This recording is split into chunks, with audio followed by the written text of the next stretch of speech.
Hi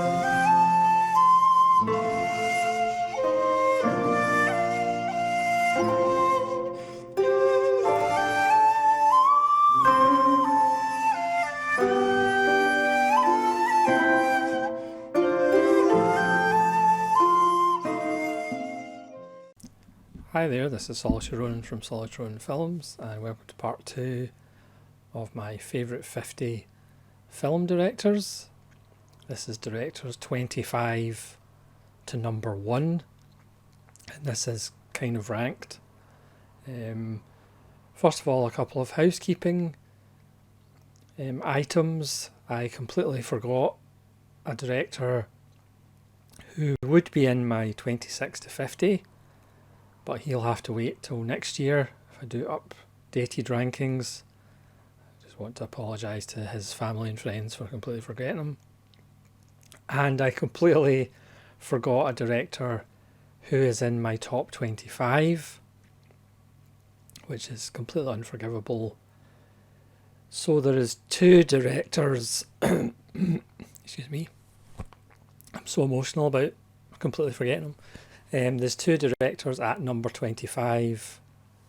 The person I forgot is not one of these 2 at 25. He appears even higher up the list, which makes it even more ridiculous that I completely forgot about him.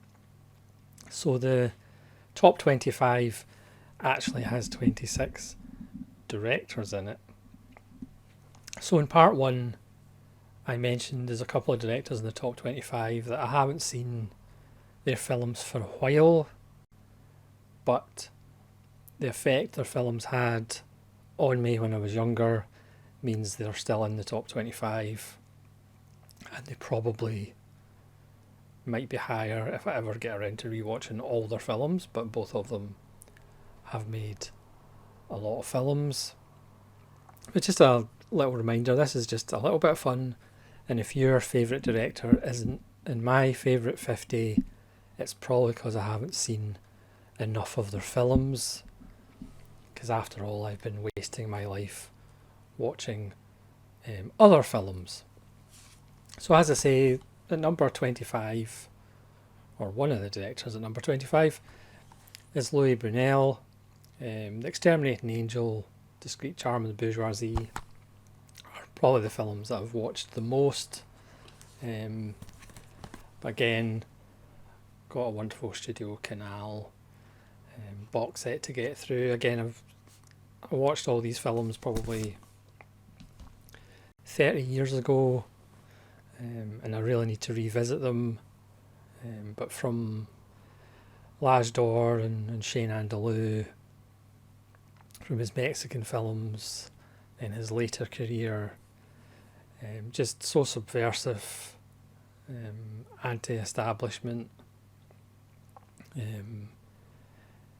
So even though I haven't seen his films that recently, it has to be in the top 25 just because of how impressive his films were. That's how I remember them. So the other director at 25 comes from France, and it's Alain Resnais, who's kind of similar to Brunel but completely different in the fact that he does challenge the viewer, expects you to pay attention. His films are open to interpretation.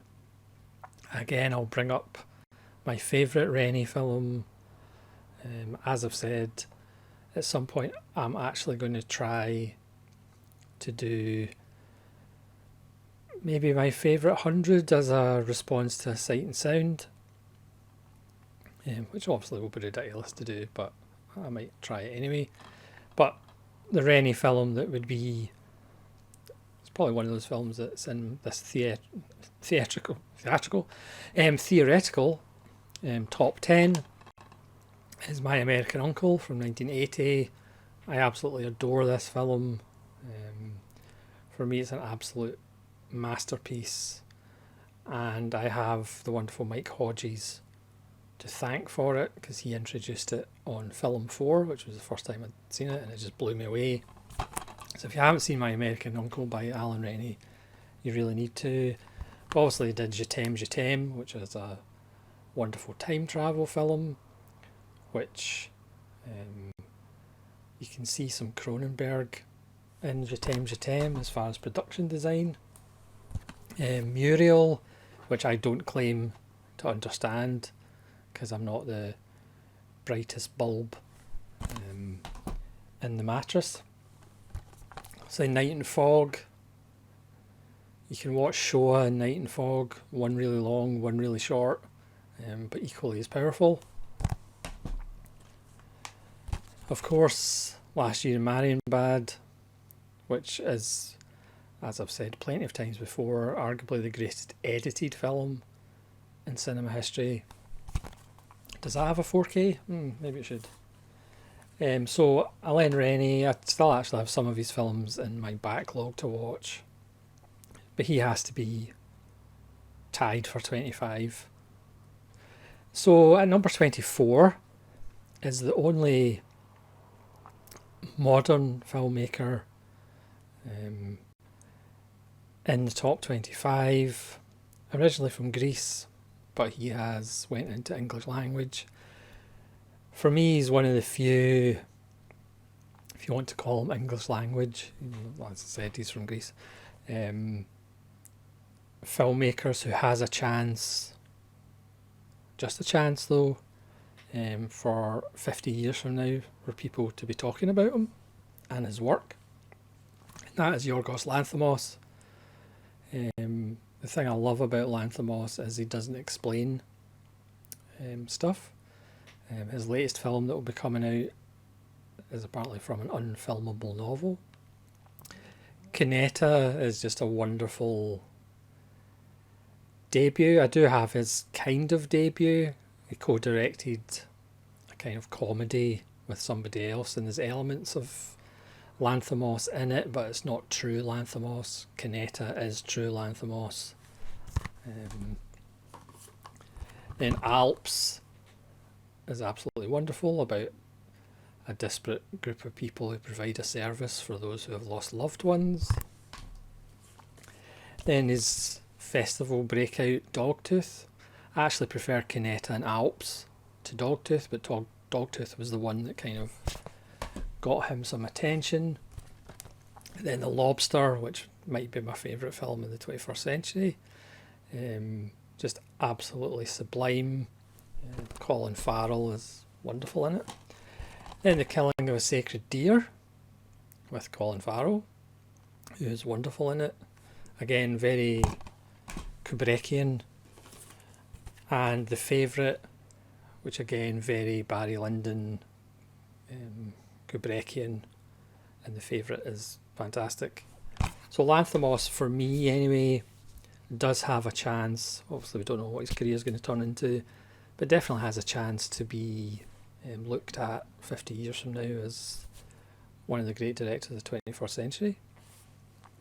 So number 23 is somebody I did a series on, even though I just scratched the surface, and that's Chabrol. Again, kind of underrated, forgotten about, kind of talked about as the French Hitchcock, but obviously I prefer him to Hitchcock.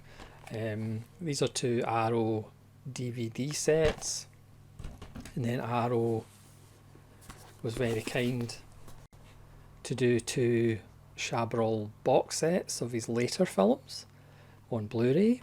Obviously we would love to see that late 60s, early 70s period of Chabrol on Blu-ray, but who knows. Le Boucher, which is my favourite Chabrol, Beast Must Die, La Rupture or Breach, La Femme Infidèle, those kind of films. And we also got Lies and Deceit. So these sets were wonderful from Arrow. Really underrated because he's not flashy, he doesn't show off lots of technique. His films are slow burns, and obviously they're not quite as sexy as people showing off how good they are as a director. You know, he doesn't really showboat that much. He's about the stories and the characters, and I think he is really kind of neglected and underrated. And I look forward to more of his films actually being available in Blu-ray. Number 22, we're back to Japan and Tsukamoto. Again, I saw a few of his films a while ago. One in particular really stuck with me. But both Third Window and Arrow have done a good job of releasing Tsukamoto's films. I mean, Tsukamoto, works with hardly any budget, but what he produces are wonderful films about living in the city, about society, about a relationship with violence in each other, a relationship with technology in each other. So I have Bullet Bali, which is a wonderful film in black and white. Then Third Window went back and released Hiroku the Goblin, one of his early films, which isn't his best. They released Gemini, which is a stunning film. The thing with Tsukamoto, again, budget reasons, and just he's a really good writer. His films are generally pretty tight and pretty short. They don't really need to be longer. Kotoku is a wonderful film about mental health. Snake of June is very dirty but very good. The first two Tetsuo films, certainly interesting and very influential. Tokyo Fist, again, relationship we have with the violence. And then they released this 3-film set, including the wonderful Killing. Again, Tsukamoto's a pretty good actor himself, because again, for budgetary reasons, he does act in quite a lot of his films as well. And the 2 shorts, Haze and the Adventure of Densho Gozo, which is kind of not necessarily related to Tetsuo, but certainly the same brethren as Tetsuo. And then Arrow US released Solid Metal Nightmares, and the reason I got this is because my favourite Tsukamoto, Vital, is actually on Blu-ray, and it's the only place you can get the Blu-ray of Vital, which I absolutely adore. About a young man at university who's taking anatomy, and the corpse that they're doing the post-mortem in his studies is his ex-girlfriend. It's heartwarming stuff like that, but Vital is just, well, it's Vital. So that's Tsukamoto. Again, probably underrated because he is a lovely man who just goes about his business. But he is at 22. Now at 21, again, I haven't watched all of his films or all of his films that recently. Somebody who probably need to revisit. His lack of style is perhaps a style by itself. I mean, how many times do we hear the phrase, oh, that film is a bit Bressonian? It's obviously Robert Bresson. I did a video on L'Argent, which is absolutely magnificent. This is his last film from 1983. BFI have released 3, Pickpocket, which is my favourite, and The Trial of Joan of Arc. Hopefully Lancelot de Lac gets a Blu-ray at some point. Obviously Machete and Ohazar Balthazar are in the Criterion, but some of his later ones, which I still haven't actually watched, I need to. Obviously they're all getting into terrible trouble. Bresson, obviously A Man Escaped as well, is magnificent. Not for everybody, but again, it's just one of those directors that once you get into the rhythm of his films, you can't really take your eyes off them.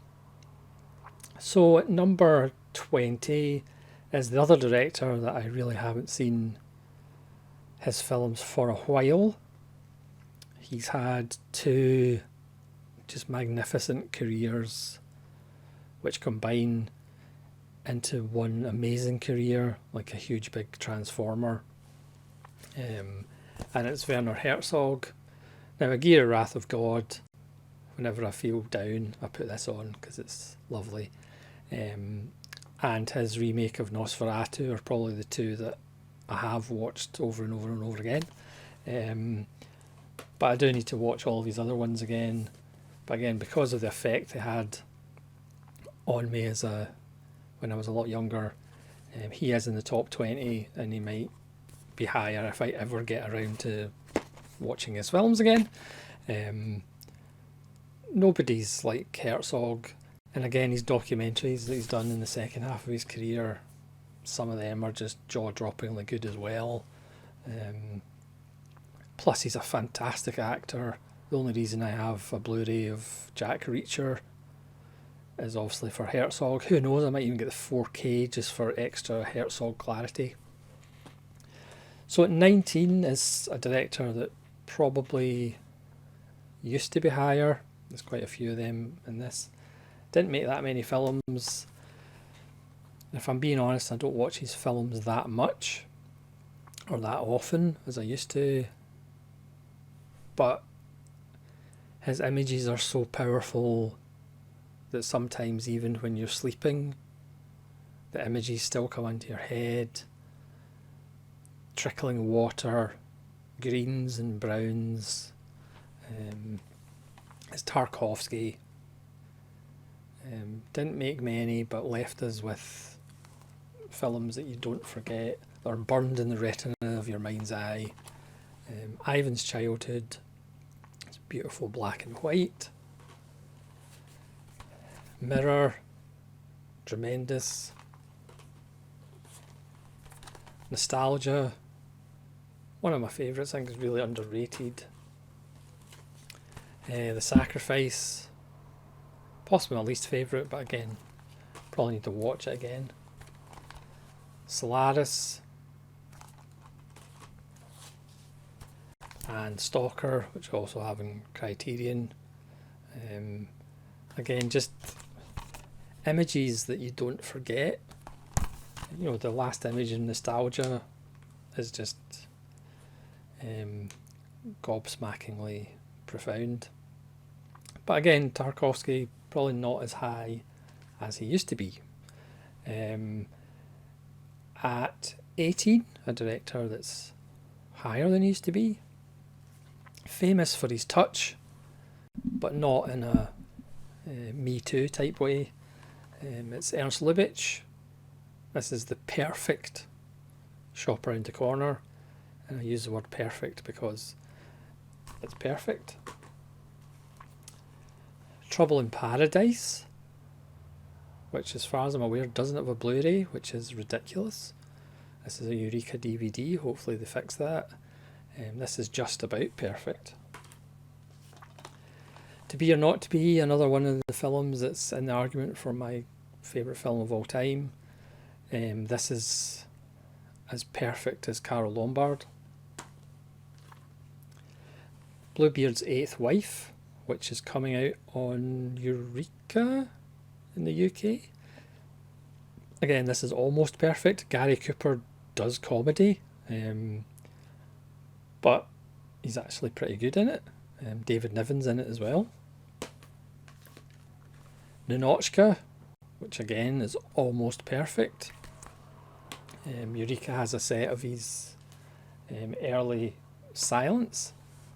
So that's Lubitsch. Again, I haven't seen all of his films, but the ones I have seen are absolutely tip top. He creates characters that you actually want to spend time with, which, let's be honest, that's one of the weaknesses of dreaded modern cinema. Nobody can really, well, not nobody, lots of people can't really write characters that you actually want to spend time with. So at 17 is a director who, if I'd made this list 2 years ago, he wouldn't have sniffed it. Again, if people are new to the channel, I have a kind of different taste as far as it comes to Italian cinema. You know, I haven't got a lot of experience with Fellini. I'm starting to get a little bit more experience with Antonioni. But for me, Petrie, who was at number 28, Monicelli, who didn't feature, Petrangelo, who didn't feature, Pasolini, who's not in the top 50, but again, he's another director that I really need to rewatch his films. But this filmmaker, again, I haven't seen all of his films, but the ones I have, they are pretty fantastic. So it's 17, it's Francesco Rossi, who did a lot of work with Gian Mario Volonte. And again, my history with Volonte I've talked about in this channel before. This is Lucky Luciano. Not one of his best, it's a bit disjointed with Rod Steiger and Volonte as Lucky Luciano, the famous gangster. Still a lot of fun, great performances, but again, it's a little disjointed. Then we have Salvatore Giuliano, which is wonderful. We have Hands Over the City, which is wonderful. We have the Mattei case. It's almost like Michael Mann's The Insider, but it's about oil. Sadly, we really need, if Radiance is listening, we really need a proper Blu-ray. This is one of those DVDs where the translation you do feel is missing some of the dialogue out. People will be talking for a couple of minutes and then you'll just get one line of dialogue translated. So hopefully we get the Mattei case in a better release. And then just a mind-blowing Un Uomo Contro, or Many Wars Ago, just an amazing World War I film, just absolutely astounding, has become my favourite World War I film. That's if the word favourite is really applicable to World War I, but just absolutely stunning. And Moment of Truth, which is about bullfighting, not his best, and also the subject matter is not particularly to my tastes, but it's an interesting film nonetheless. It's on Criterion. Three Brothers, absolutely marvellous, lovely pastoral tale. Again, Rossi doesn't have kind of stunning compositions or doesn't wow you with technicality. There's just a humanities films, the use of nature, architecture, music. It's just absolutely wonderful. Christ Stopped at Eboli, I've talked about this ad nauseum. You're probably fed up about me mentioning Christ Stopped at Eboli, but I'm going to mention it again. Volonte, and just a wonderful performance. This is a perfect example of a film that science cannot explain why it's so marvellous, all 220 minutes of it. And then finally, arguably one of the greatest titles of all time in art of any kind, Illustrious Corpses, absolutely tremendous, with Lino Ventura, Max von Sydow's in this film, about a police officer who is investigating the deaths of judges across Italy. Absolutely fantastic. It was made in 1976, so it's a 70s film and all that entails. Plus, you really need to pick this up because it's got a commentary by Alex Cox, which is absolutely fantastic. So that's Francesco Rossi, marvellous. And number 16 is another Italian, somewhat more famous, Sergio Leone. Again, someone who didn't make that many films. I mean, you could argue as the years go by, he might go down a little bit in the list, but I'm so emotionally attached to the films of Sergio Leone. The Good, the Bad and Ugly might be in the conversation, obviously, for my favourite film of all time, as is Once Upon a Time in the West. But The Good, the Bad and Ugly might actually be the film that I have watched the most in my little life. I watched The Good, the Bad and Ugly every time it was on television, and this was before I really knew what a good film was, or a bad film, or an ugly film. I'm trying to catch up with Once Upon a Time in the West, but Good, the Bad and Ugly has such a lead of the number of times I've watched it.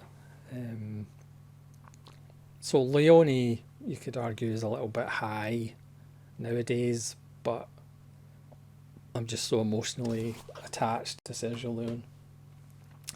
Next, again, a director who used to be a lot higher, but he's now at 15.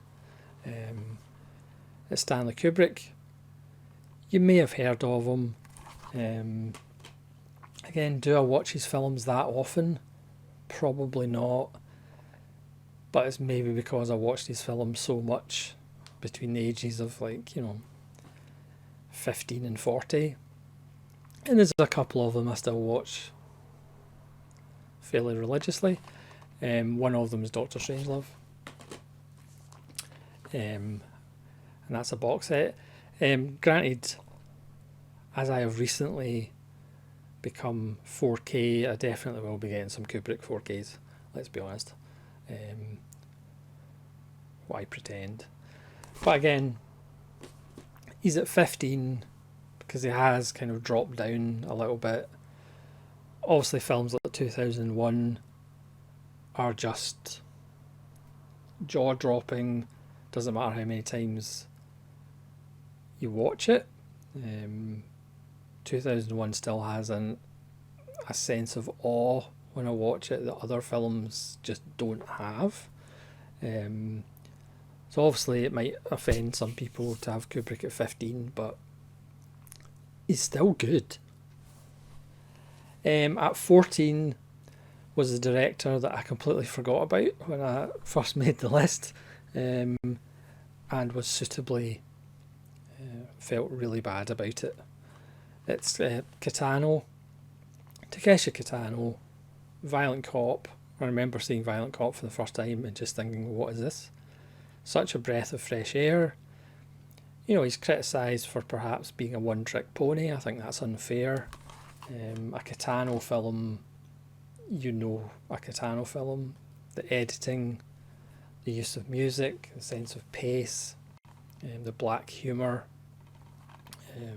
But he does have, a very nice heart, his films. Sometimes you have to go digging to find it. Sonatine, probably my favourite one of his films. I actually saw this in a cinema. You can believe that. That's the BFI set with Violent Cop, Boiling Point and Sonatine. Just a wonderful filmmaker. I've still to see one of his films, Ryo and the Seven Henchmen. Still can't track that down, but some of his later ones are wonderful. Achilles and the Tortoise I would recommend. So that's Kitano at 14, and apologies to Takeshi Kitano for completely forgetting about him, and having to slightly adjust my top 25 to fit him in. At 13, perhaps a filmmaker who, 2 or 3 years ago would still be on the list, but would be a bit lower down. But again, not a huge number of films, but all of them are pretty fantastic. Jean-Pierre Melville, first time I saw The Samurai. I think we can all remember the first time we saw The Samurai. Absolute game changer. We all wanted to be Alain Delon, but unfortunately only one person could be Alain Delon. Le Cercle Rouge, again this features Volonté as well. And again, a Studio Canal box set, which of course includes Army of Shadows, which I really need to get the separate Criterion, which is just one of the greatest films ever made. Period. Of course, actually looking at my top 50, I've realised I've forgotten somebody else as well. That's how it goes.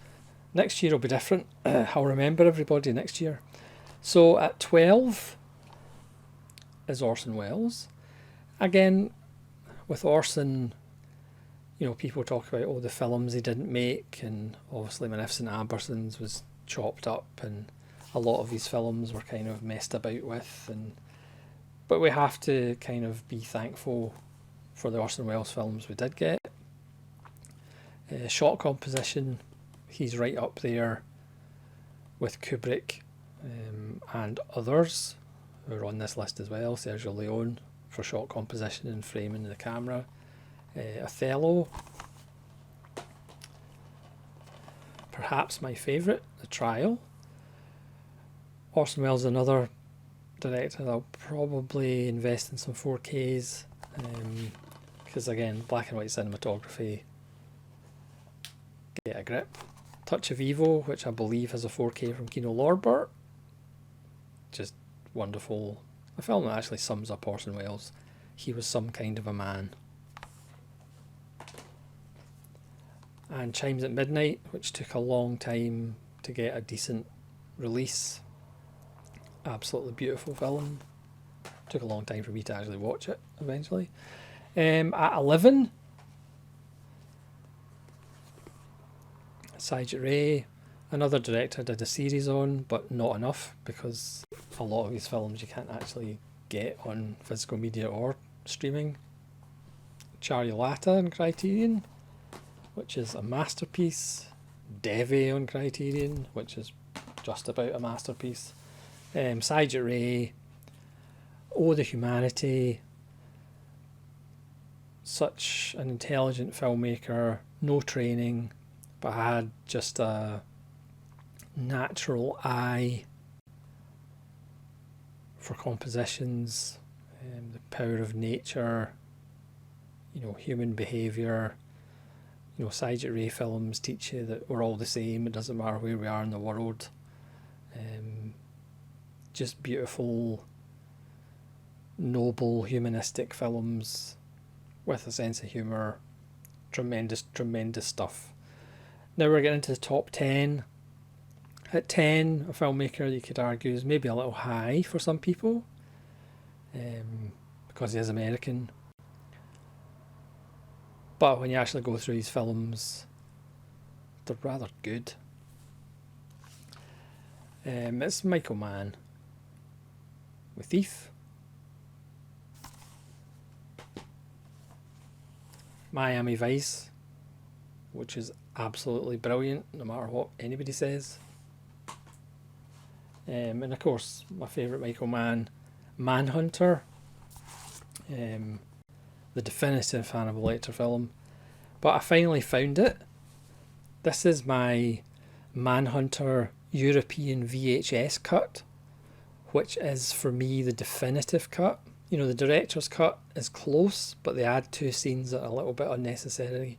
Whereas the European VHS cut, if you can get your hands on it, it is the perfect Manhunter cut. So number 9, another director that perhaps used to be higher and then kind of went lower, but has went higher again, with the series I was doing with Ronan Nazrin Talks. It's Bergman, Wild Strawberries, which is possibly my favourite Bergman. I can't watch it without a tear in my eye. And obviously The Magician,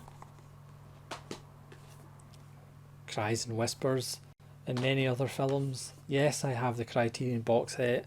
That hasn't stopped me buying the BFI sets, of course, because you can never have enough Bergman, and who knows, I'll get the 4K of The Seventh Seal as well, and if they ever do a 4K of Wild Strawberries, I'll get that as well. You know, if you think about him without thinking, his films can seem intimidating. He can seem intimidating, because let's be honest, I'm not as smart as Ingmar Bergman. But once you watch his films are remarkably accessible, really. And again, as I talked to Nazrin Prod on our chats of, we usually do like 2 Bergman films at a time. You can go to that channel and check them out if you're that way inclined. The thing that is really underrated about Bergman is how his films look, his shot composition, his framing, the relationship between characters within the frame. I think nobody talks about that. Nobody gives him credit. Everybody talks about, his big ideas in his films about the meaning of life, but nobody really gives him credit for actually having a wonderful eye. Everybody focuses on the dialogue, but his compositions are actually right up there with the people who get more credit for compositions. At number 8, again, another American, who again you could argue is perhaps a little high for some people. Perhaps you need to be a little high to enjoy his films. But again, when you think of his films, they're films that are unforgettable. They may not give you all the answers, but then life doesn't give you all the answers. That be David Lynch, that be. There's no point holding up his films. Everybody knows who David Lynch is. There's a nice shiny Mulholland Drive. That's lovely and shiny. That's nice and shiny, but also nice and scary. Fire Walk with Me. Again, it is kind of remarkable when you realise how few films he's made. Obviously, Twin Peaks counts for about 20 films. But what a gift he's given us. Again, he doesn't explain stuff. Even he doesn't know what's going on, because he's guided. He's one of the few people that are guided by a genuine muse, I think. And he's not cynical or manipulative. He just goes with what the voices in his head tells him. And that's something to be admired. Now, at number 7 is a director that I've always loved 2 or 3 of his films, but I was exposed to more of his films, and blimey, he's rocketed up the board. Probably want to thank SGS Arts. You can go to his channel and subscribe and watch his videos, for giving certainly me the push to watch his big trilogy, and other people to watch his big trilogy. That's Kobayashi. Harakiri, we all know. Kwaidan, we all know. It's funny because when I got this from Eureka, obviously it's a 3-hour film, and I said I'll just put it onto the projector just to see what the print's like, and 3 hours later I'd watched it. The Human Condition is just simply one of the greatest films ever made, if not the greatest film ever made, and The Human Condition. But if you just took those films that I've shown you, he would be rocketing up the board. But for me, what catapulted him to 7 is this little set. This is Kobayashi Against the System. This is Criterion Eclipse, Series 38. This is DVDs, and it's 4 films. The Thick Walled Room, I Will Buy You, Black River, and The Inheritance. Can somebody do a really nice release of Samurai Rebellion as well? But these 4 films, which are about different things, are just absolutely wonderful as well. So yes, he's got the famous stuff. Yes, we finally watched The Human Condition, and it is just magnificent. Why is The Human Condition never in Sight and Sound's top 100? But these 4 films are spectacularly good as well. So Kobayashi has, I think he is, without a shadow of a doubt, the fastest, highest climber. Just absolutely magnificent. But if you have a climber, sometimes you have some fallers. That's the nature of gravity, it'll always let you down. So at 6, somebody I think who's been at 5 for a while, Billy Wilder. You may have heard of some of his films. The Apartment, Lost Weekend, and my favourite, Ace in the Hole, amongst amongst plenty of others. You don't really need to say much about Billy Wilder. Wonderful writer, great characters, but I believe he has slipped from 5 to 6. Yeah. So number 5 is somebody I think who has risen.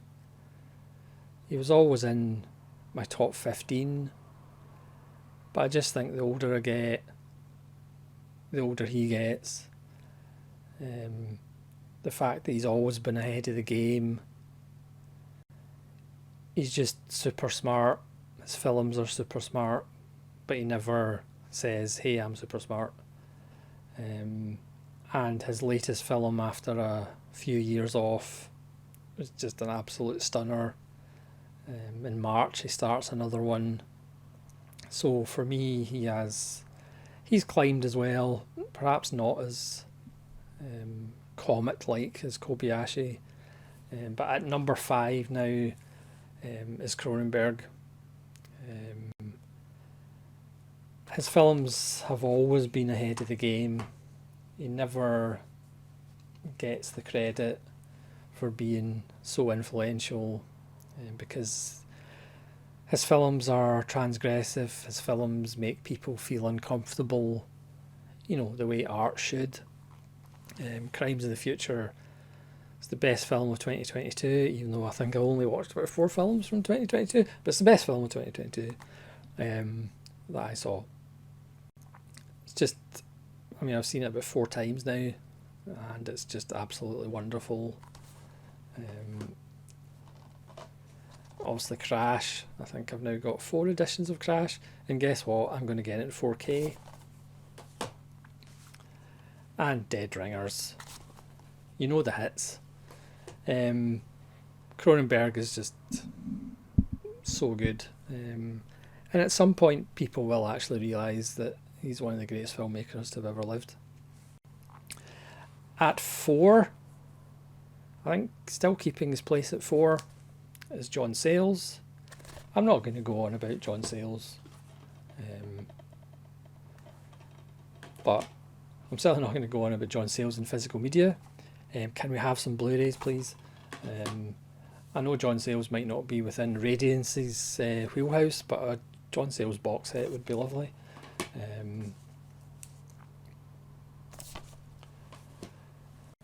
Now at 3, I don't think there's a change here either.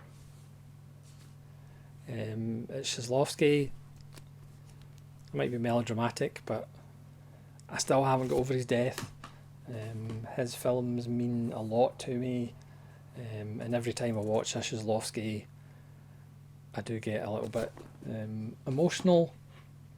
Again, he's created some of the greatest things ever made.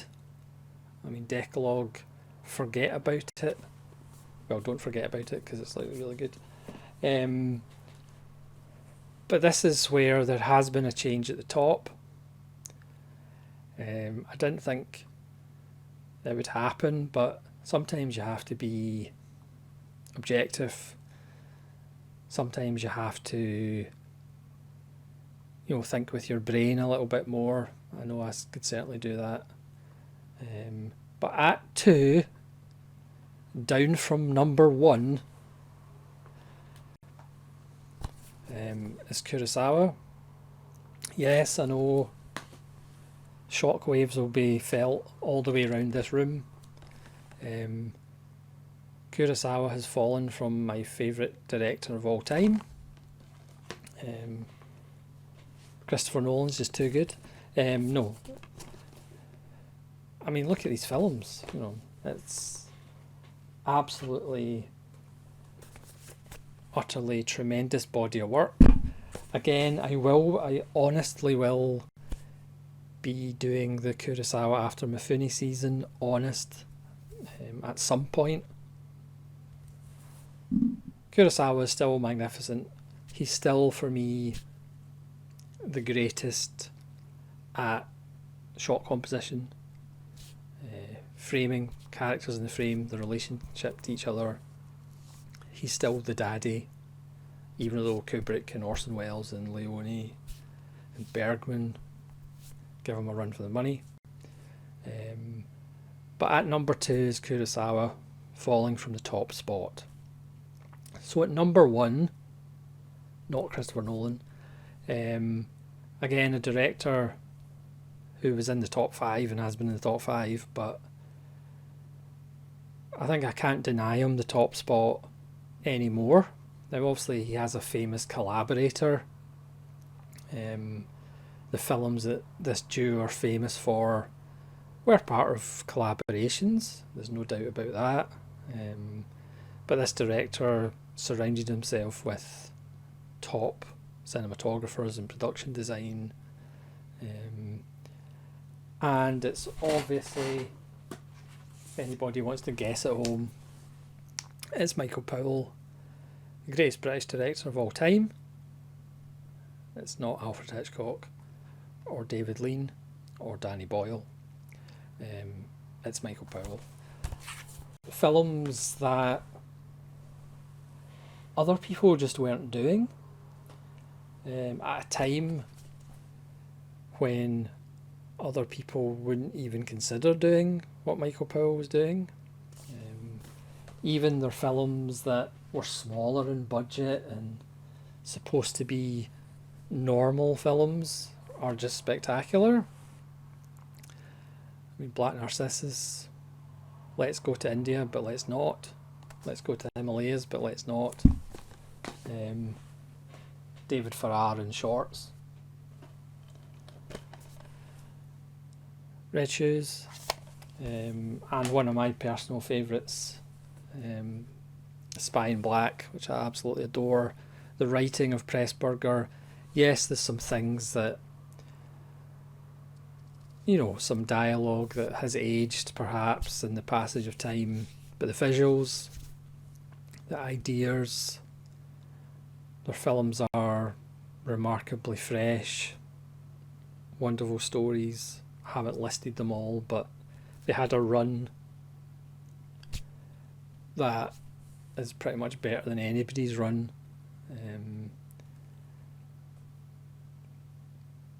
Again, Powell shows us what cinema can be capable of. It's that, it's not realism, it's fantasy. If you prefer gritty realism, Michael Powell's not for you. But if you prefer trying to capture dreams and images that you will never forget, Michael Powell shows us what cinema can be capable of. And yes, you can be cynical nowadays about cinema and say, well, we've all seen it before.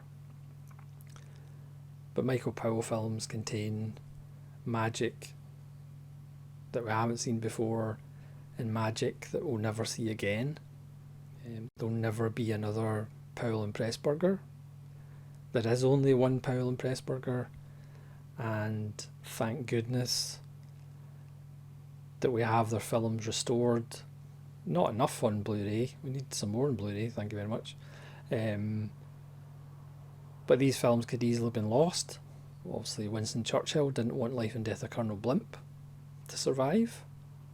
And we just need to thank the lords of cinema that we have Powell and Pressburger films. Because when life gives you a big shit sandwich, you can put on a Powell and Pressburger film and you're transported to a place where effluent and sewage doesn't even exist. So thanks very much for watching. on that bombshell that there is a place where effluent and sewage doesn't exist. Thank you very much for watching. Please comment below how wrong I am. And again, this is just a bit of fun. This is just my favourite. This is not my attempt at the greatest 50 filmmakers of all time. That to me is just pointless. And hopefully, if I do this again next year or the year after, I might actually get it right and remember everybody. So thanks very much for watching. And thanks very much if you made it to the end. I'd be interested to read your favourite 50 directors if you leave them below in the comments. So thanks so much for watching. This is Solitaire Own from Solitaire Own Films, maybe promising a top 100 ranked films. Favourite, of course. Cheerio.